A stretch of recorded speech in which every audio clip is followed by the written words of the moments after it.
Hey kids, today we're going to learn Whoa, I'll save you! I'll save you! I'll save you! Watch out! Watch out! What are you talking about? Look around! Save me from what? I didn't know we were in any danger. What are you talking about? Well, Are you okay? Yes, I remember that we're out here in the swamps. Yeah. And I forgot to tell you about these gators.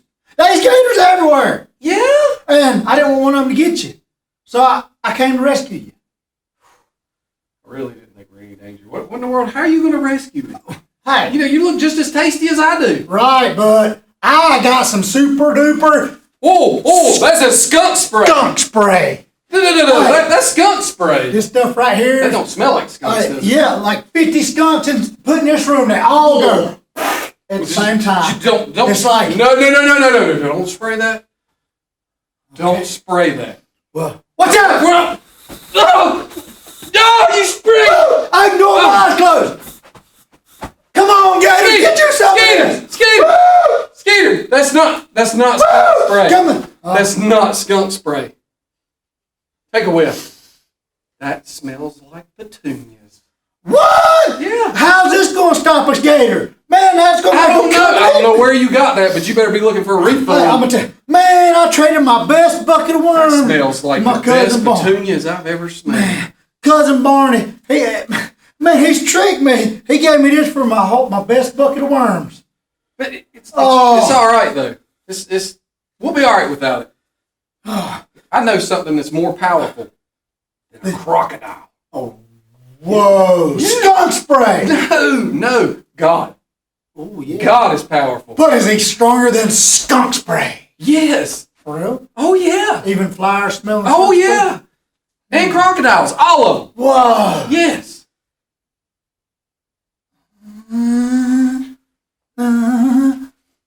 So tell me about this God. Is he strong? Is he super powerful? Yeah. Okay. But I'll tell you what. You tell me more about him being super powerful. But first, I got to say today, we're going to learn more about him and how powerful he is. Let me go take care of this problem. Where Barney, he switched with sprays with me, and he got my bucket of worms. I'm going to go get Barney! Man, I don't know what Skeeter's going to come up with next. Hey guys, today we're learning that God is powerful. The Israelites, God's special people, were slaves in Egypt. The Egyptian king, Pharaoh, was working God's people extra hard, and God decided it was time to get them out. He told Moses to go to Pharaoh and tell him to let his people go. The Bible says Moses went to Pharaoh 10 times.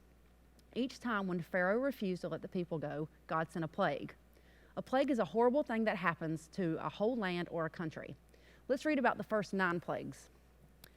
So God said to Moses, "Go say to Pharaoh, God, the God of the Hebrews says, release my people so they can worship me in the wilderness.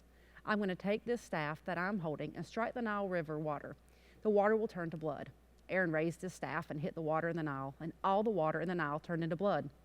But the magicians of Egypt did the same thing. Still, Pharaoh remained stubborn.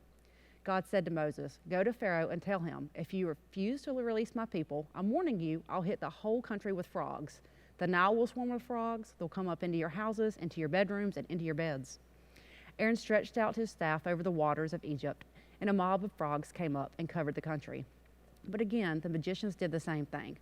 Pharaoh still wouldn't listen to Moses and Aaron, just as God had said. So God said to Moses, "Tell Aaron, take your staff and strike the dust. The dust will turn into gnats all over Egypt." All the dust of the earth turned into gnats everywhere in Egypt. The magicians tried to produce gnats, but this time they couldn't do it. God said to Moses, "Tell Pharaoh, if you don't release my people, I'll release swarms of flies on you." And God did just that. All over Egypt, the country was ruined by flies. But Pharaoh once again wouldn't release the people. God said to Moses, "Tell Pharaoh, if you refuse to release my people, God will strike your farm animals with a severe disease." And the next day, God did it. All the farm animals in Egypt died, but not one animal of the Israelites died. But Pharaoh stayed stubborn. He wouldn't release the people. God said to Moses and Aaron, "Take fistfuls of soot from a furnace and throw it into the air right before Pharaoh's eyes. It will become fine dust all over Egypt and cause sores on people and animals throughout Egypt." So they took the soot from the furnace and threw it up in the air. It caused sores on people and animals. Pharaoh still wouldn't listen. God said to Moses, "Tell Pharaoh, this time I'm going to strike you with a horrific hailstorm." Moses lifted his staff to the skies, and God sent peals of thunder, and hail shot through with lightning strikes. God rained hail down on the land of Egypt, except for Goshen, where the Israelites lived. There was no hail there. But when Pharaoh saw that the rain and hail and thunder had stopped, he kept right on sinning, stubborn as ever. He refused to release the Israelites. Moses and Aaron went to Pharaoh and said to him, God, the God of the Hebrews, says, how long are you going to refuse to release my people?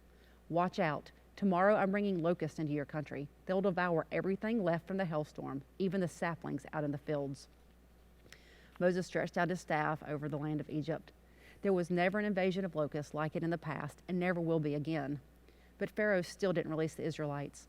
God said to Moses, stretch out your hand to the skies. Let darkness descend on the land of Egypt. Moses stretched out his hand to the skies. Thick darkness descended on the land of Egypt for 3 days. Nobody could see anyone. Except for the Israelites. They had light where they were living. But God kept Pharaoh stubborn as ever. He wouldn't agree to release him. So God showed his power through the miracles of the plagues. This week at home, I want you to read through the first 9 plagues again with your family. It's in Exodus chapter 7 through 10.